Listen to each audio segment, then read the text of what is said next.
How's it going, everybody? I'm Dr. John Clayton, your Layton Chiropractor here in Utah. So what we're going to be going over today is with my friend Lacie. She is someone I met at the gym, and she wants to eventually compete in a bodybuilding competition. So what we're going to be doing is going through a full adjustment on her, and then kind of working through some of the issues that she has, and then showing you how I adjust those areas, but in general, just kind of walking through why I do a lot of these things. So hope you enjoyed the video. Check it out. All right, so first thing we're going to do here on Lacie is we're going to basically work through the hamstring muscle. We can kind of go through 3 segments of the hamstrings, but typically if I just work through the middle one, that one is the one the most usually in most patients. Then we're going to let the hamstring go out like this and stretch it, okay? Just like that. You can do the same thing though inside here, here, and then outside here. Just have to watch that IT band on the outside. Point of this is we want to stretch these muscles and relax them. One of my good friends, Dr. Chi, worked with me on doing this as well. So thanks, Dr. Chi. Credit goes to him for doing this. So next we're going to do piriformis. Find the ischial tuberosity right here. Go just inside here. This muscle is an internal rotator. So we're going to bring the leg up like this and then bring it into contraction. Then stretch the muscle against resistance here. It's a good way to release the piriformis muscle. Okay. This one's also important too for sciatica. Okay. Next one we're going to do glute max, just right here. We're going to pin straight down. And we're going to lift the leg up just like this. Okay? Keep that pressure the whole time. Just like that. One more. Then the really painful one is glute med. So right above, basically right where most like leggings will have a kind of a strip right there. It's just right below the bony part of the pelvis in the back. We're just going to pin straight down and then towards that direction like this, and then we're going to move the leg out to in, just like that. Okay, so that's how we do gluteus medius, just like that. Okay, so now we're going to move into the adjusting portion. All right, so we're going to work through the ribs here. We're just going to kind of twist, push these guys back in.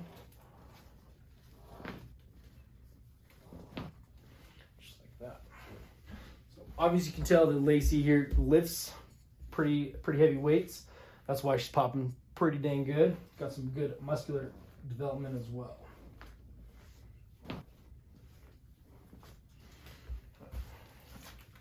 So working up through the spine. Just gonna kind of work through here. Deep breath in here for me. All the way out. And look up. Good. Relax your head down. Deep breath in all the way out. Deep breath in here, all the way out. And deep breath in here, all the way out. Relax your head. Deep breath in here, all the way out. Okay. So coming to this area right here, we're going to work on the first rib. So right in here in front of the trap. Take a deep breath in here for me, all the way out. Bring the head over, just like that. And then bring this arm back here for me. So a good way to kind of clear out the shoulders and the kind of the scapular range of motion right here is we're going to have the patient bring their arm back here on the back like this. And then what we want to do is go through this part right here. We're going to kind of bring the shoulder this way, and then you can actually get underneath this area right in here. See that little pocket right there that I can work into? We want to push into the pocket and then just move that entire shoulder blade off just like that, okay? That's a perfect way to open up the shoulder blade, clear out the rhomboids, all these different muscles here that are next to the spine and next to the shoulder blade, just like that. So when I'm looking at the pelvis, the things that I'm looking for, I first look at the SI joints here, then you have the sacrum in the middle. Main thing with SI joints is I want to push on they call it the PSIS, so the posterior superior iliac spine, through here. I'm making sure, so if I push here and I hit the bone, that means the hip's kind of rocked back on this side. And if I push and find that same spot here, but the actual point is up here, that means that hip is rolled forward. Okay, it's gone anterior. So I have to bring this hip back and then this hip forward to make sure that they're actually level when I do this. So it looks just like this. I'll show you. So then this is the hip that is rolled forward. So I need to use the leg as a lever and bring it up like this to then rock that hip back like this, okay? So take a deep breath in, all the way out. just like that. Then we're gonna do the other side. Then on this side, we're gonna do the opposite. We're gonna push the hip forward because this is the hip that's rocked back. So we're gonna do so just like this, deep breath in, all the way out. Just like that. All right, so now we're gonna do the ankles and the feet. So we're gonna first start with the talus bone. We're gonna pull this one back down, just like that. Then we're gonna set into the middle of the foot here, just like that. Then we work into the toes, just like that. Okay, then we're gonna work into this one here. Okay, and here. There we go. So the reason why on this one, so this one popped really good at the talus area. This one was actually stuck because the heel bone, the calcaneus, was locked in place, which restricted the talus. So by releasing that, then it makes that talus joint way easier. Then we go through the middle of the foot here, just like that.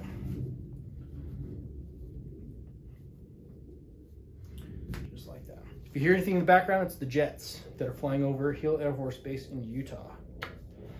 So what we're going to do here is we're going to basically kind of give an introduction to what scraping is. So Lacie plans to compete in like bodybuilding shows and just be more competitive in the fitness industry. And so part of what I do when I'm prepping my bodybuilders or any kind of athlete for shows, competitions, anything like that, is that we want to scrape these areas to break down the scar tissue that's in that specific area, so that we get more blood flow, and so therefore that person looks better on stage, and that specific area is able to get that pump and show the progress and the hard work that that person actually put into that area. So when I do quads, the main thing I do is I'm going to bring the leg into this position so it puts the most tension right here at the bottom of this quad area by the knee, and then we put this tool right here in there and we work down just like that.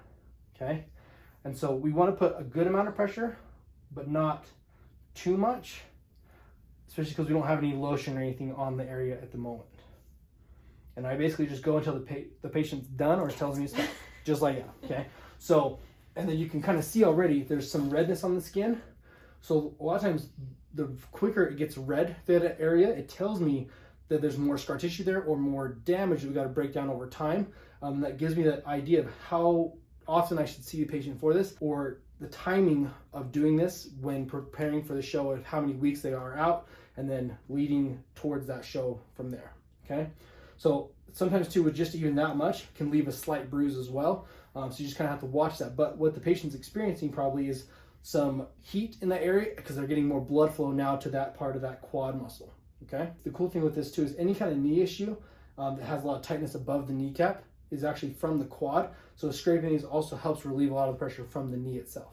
So last thing we're gonna kind of work through, especially with when you have such dense quad tissue through here, you can obviously tell that Lacie does not skip leg day. So we want to work through hip flexors because that's going to be really important to make sure these are released, so that we don't have any low back issues, core issues, and that she gets the most out of her quad days or when she's training quads on leg day. Okay, so what we want to do is we want to find the hip bone just right here in the front, go just inside right there. That is our hip flexor area for the psoas muscle. So we're going to bring the hip flexor into a contracted state, which is with the leg up like this. Usually anywhere from here to 90 degrees is a good contraction area for hip flexor. Find the hip bone, go just inside. We want to pin right there, just like that. And then what the patient's going to do is kick their leg up to basically straight. So straighten your leg all the way up in the air, and then we're going to have you lower your leg with it straight. So keep the knee straight, lower the leg all the way down, and usually the last 20 degrees of motion is the worst. Okay, so when I do this, most people it's very painful when I do this. So what I usually will recommend is like the So Right, which is designed to actually work in this area that you can just lay on. So it looks just like this. This is the So Right. I use this and I have them either lay on it if it's too painful to do it by hand, and they can just lay on their stomach, lay on top of this, and let it do the work as well. All right, so what we're gonna do is we're gonna kind of cover the knee right now. So with the knee, the big part is obviously we stripped out that quad right there, so it takes some of the pressure off the knee. But for the most part, we're gonna go actually to the knee joint between the femur and the tibia right here, as they kind of meet together and form the knee, is right there. Okay, so we want to check where the kneecap is in space to that, and it's pretty well lined up, just slightly high. So there's the middle point of the kneecap.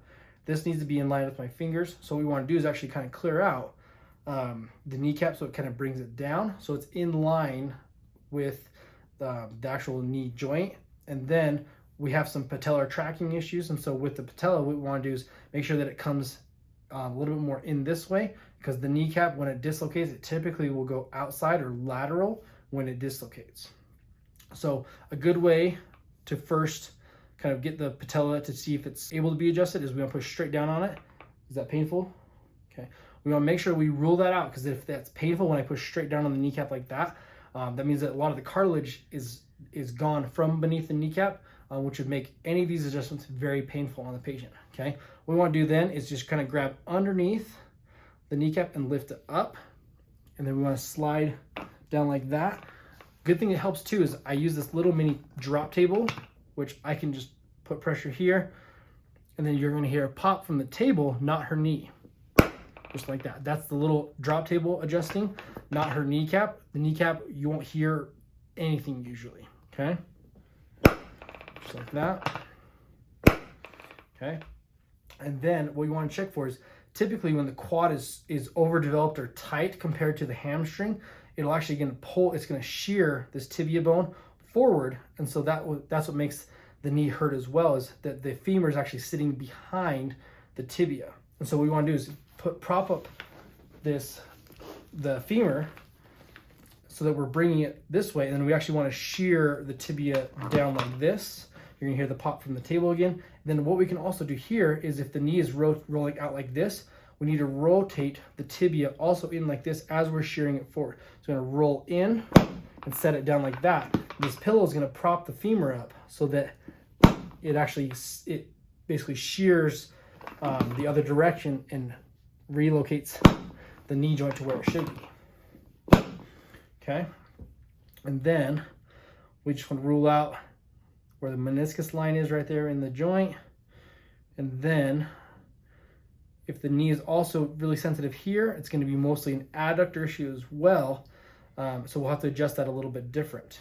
So here's that other adjustment for the knee. We also want to kind of set it from the inside here and just bring it across, because most times in females their hips are wider than males, and so they're gonna have what's called a Q angle that's wider, so it actually puts more stress on the inside of the knee right here. So we actually want to kind of release and bring this back just like that and straighten the knee out, so that it doesn't blow out so much through this inside part like this. All right, so now we're gonna work through on the elbow area. So we're gonna work through kind of ulna side right here. So what I want to do is kind of bring the arm out like this, roll, set like that, radius right here, just like that. You want to decompress the wrist by pulling right here and letting that kind of set back in there. We're going to do fingers, we just kind of pull on them.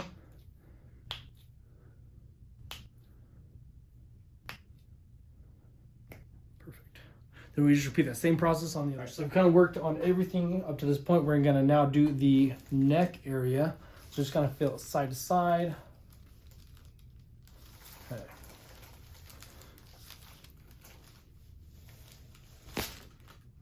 And one more. Okay. So the big thing too is, especially on neck adjustments, if it's been a long time since they've had adjustments, is I'm not going to sit there and just crank their neck to death. The big thing is I want to decompress the neck so that everything moves smoother each time that the patient comes back in. So now what I'm going to do is decompress the neck. Take a deep breath in, all the way out, just like that. Then I let the patient kind of sit there. It's kind of your ring dinger, fun little adjustment there. But I've seen with the adjustment where I decompress everything, that benefits people more than almost anything, because it relieves a lot of the pressure that gravity's done on the patient throughout their life. Then it makes it easier for that person to be adjusted each and every time following their adjustment.